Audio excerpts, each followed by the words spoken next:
Hello everyone, আসসালামু আলাইকুম। কেমন আছেন সবাই? আশা করি সবাই ভালো আছেন। এনআরটি ফার্মস অ্যান্ড এগ্রো লিমিটেডের নতুন একটা ভিডিওতে আপনাদের সবাইকে জানাচ্ছি স্বাগতম। সো অনেকদিন আমাদের মাছগুলোর কোনো আপডেট আপনাদের সাথে শেয়ার করা হয় না, যদিও আমি একটু ব্যস্ততার মধ্যে আছি, যার কারণে এই জিনিসগুলো আমি রেগুলারলি আপনাদের সাথে শেয়ার করতে পারি না। বাট আজকে চেষ্টা করবো আমাদের এই ফিশ রুমের ওভারঅল একটা আপডেট আপনাদের সাথে শেয়ার করার জন্য, এবং এই মুহূর্তে আমি আমার মাছগুলোকে খাবার খাওয়াবো। আমি কী খাবার তাদেরকে খাওয়াচ্ছি ওই জিনিসটা আপনারা এই ভিডিওর মাধ্যমে কিন্তু জানতে পারবেন।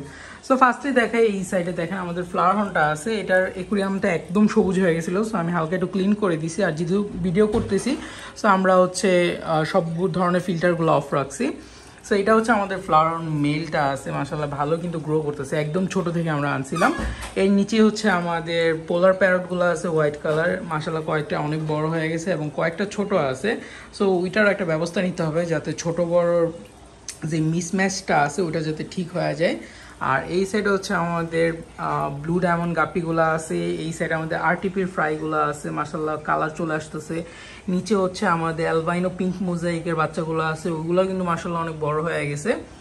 আর এই সাইডে আমাদের রেকটেল প্লাটিনামের জাস্ট একটা ফিমেল বেঁচে আছে, আদার সবগুলো মারা গেছে। প্রচণ্ড গরম প্লাস ওদের ইন্টারনাল প্যারাসাইট হয়েছিল যার জন্য। আর একদম নিচে আমাদের রেড জাবাগুলো আছে, রেড জাবাগুলো কিন্তু মাশাআল্লাহ অনেক সুন্দর সুন্দর কালার আসছে।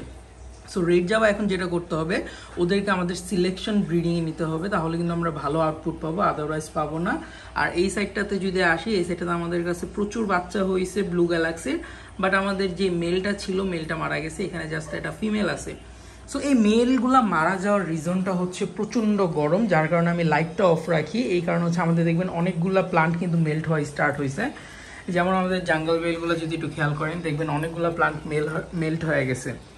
কেন হইতেছে? কারণ আমরা তাদেরকে পর্যাপ্ত লাইটটা দিতে পারতেছি না, কারণ প্রচণ্ড গরম। অল টাইম আমাদের উপরে যে ফ্যানটা থাকে ওইটা চলতে থাকে, তারপরে আমরা যদি সবগুলো লাইট অন করে রাখি, এখানে কিন্তু প্রচুর পরিমাণে হিট জেনারেট হয়, যার কারণে আমরা এই জিনিসগুলো করতে পারতেছি না। আর এই সাইডটাতে আমাদের বেডটার বাচ্চাগুলো দেখেন মাশাআল্লাহ কালার আসা শুরু হয়েছে, এবং বেশিরভাগ বাচ্চাই আমি দেখলাম যে ওদের বাবার কালার পাইতেছে, অর্থাৎ আমাদের যে মেলটা ছিল হোয়াইট এবং রেড প্লাস হালকা একটু ব্লু ছিল, সো ওই কালারটে জেনারেট করবে।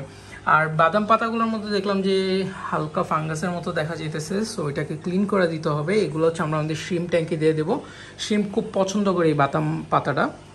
আর নিচে যদি আমরা আসি, নিচে আমাদের কই টক্সিডোগুলো আছে, ফিমেলগুলো মাশাআল্লাহ ভালো বড় হয়ে গেছে। একটু গরমটা ঠিক হোক, দেন আমরা এগুলাকে পেয়ার আপ করাই দিব।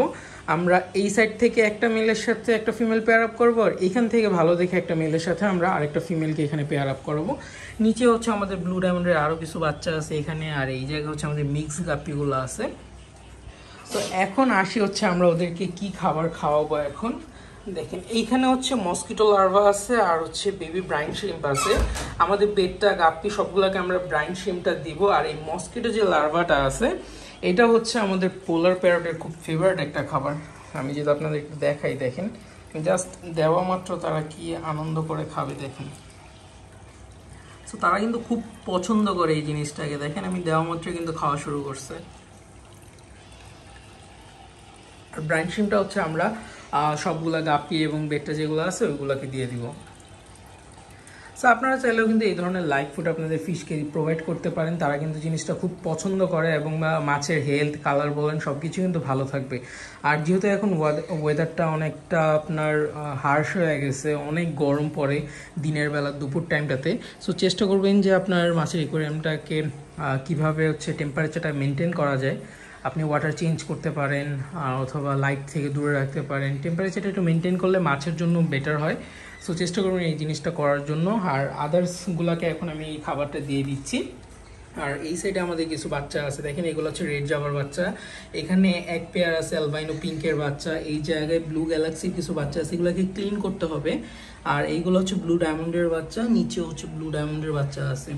সো আমাদের কাছে ধরতে গেলে অ্যাডাল্ট পেয়ার কম আছে, এবং বাচ্চাগুলোকে আমরা এখন অ্যাডাল্টে পরিণত করতে হবে, অর্থাৎ আমাদের 1 থেকে 2 মাস তাদেরকে ভালোভাবে পরিচর্যা করলে কিন্তু আমরা নতুন ব্যাচের গাপ্পিগুলোকে পাবো ইনশাল্লাহ, এবং ওইগুলো থেকে আমরা ভালো রেজাল্ট পাবো।